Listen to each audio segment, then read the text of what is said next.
Hi everyone, I'm just another Bernie tuber and I have a question for you. Why do people vote Republican? Last week I was listening to the Humanist Report and Mike Figueredo I hope I'm pronouncing that name right, had a guest on to talk about the history of the United States and the role of social democracy within it. I'll include the link to the full interview in the description.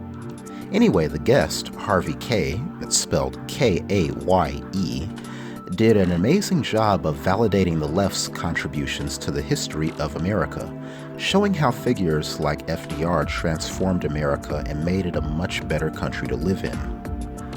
I remember reading Howard Zinn's People's History of the United States, and at the time I remarked how awful a country this must have been to live in pre-progressive era.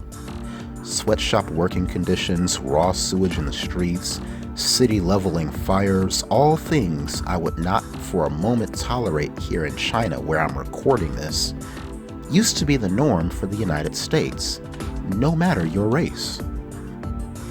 Kaye went on to say that people like Bernie Sanders and Alexandria Ocasio-Cortez are not foreign to the American political system. They only seem so because the right has done a much better job with messaging. They couch their policies in American values like self-sufficiency and independence, while castigating the left as radical socialists and communists with values more aligned with Russia. Then Mike said something quite poignant. He said that he himself had been guilty of this.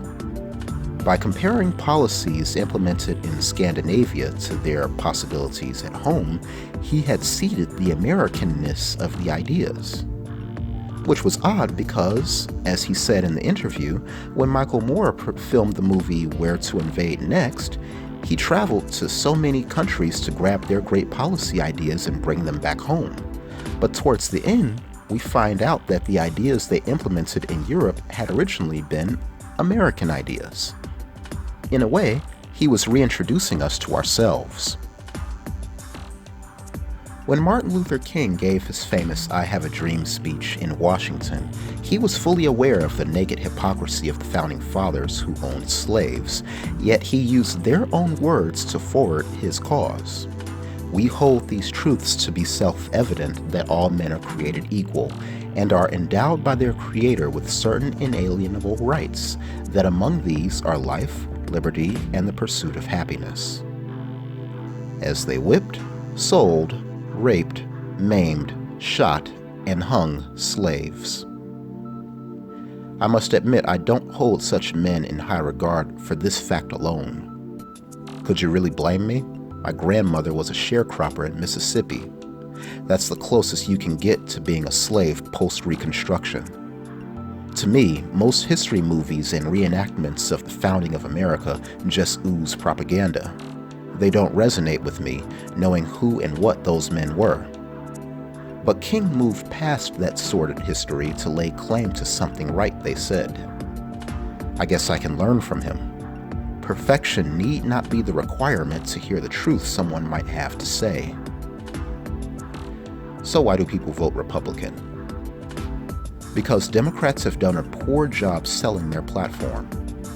Democrats often focus on policy issues and the brass tacks of how much it'll cost and how it'll be paid for and who it will benefit. Republicans, without having a meaningful rebuttal to the policy, will just position it as un-American.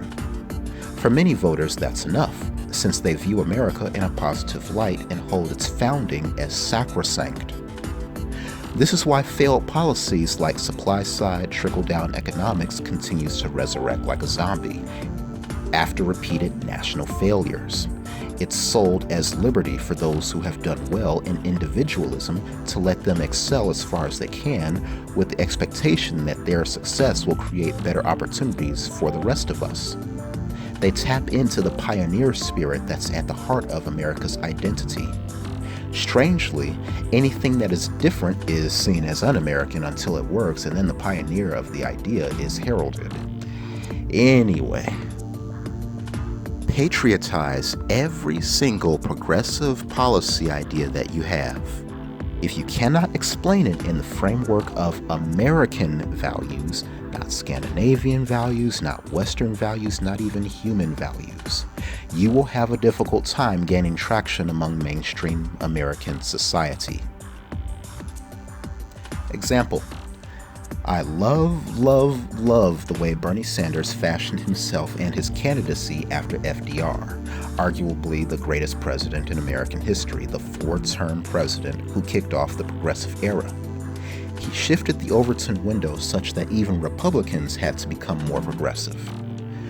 What I do not love is how Sanders dipped his toe in the FDR waters and then seemingly went back into his comfort zone of focusing on policy proposals. I understand that he doesn't like to brag, but in failing to lean in on his Roosevelt tradition, he has left a big advantage on the table, namely the ability to couch his proposals as the American thing to do. Ambition and bravery are hallmarks of American identity, yet Crazy Bernie is Donald Trump's moniker for Senator Sanders. Why? Because Trump has lost touch with the optimism and the sense of possibility America was known for. He's Crazy Bernie for saying he wants to finish the job Roosevelt started. Remember, Roosevelt was so far left that he would be unrecognizable in today's post-Reagan politics. But he got elected 4 times and didn't leave the Oval Office until he died. When Donald Trump says "Make America Great Again," he's likely referring to a time during the progressive era. Let's start the second progressive era now.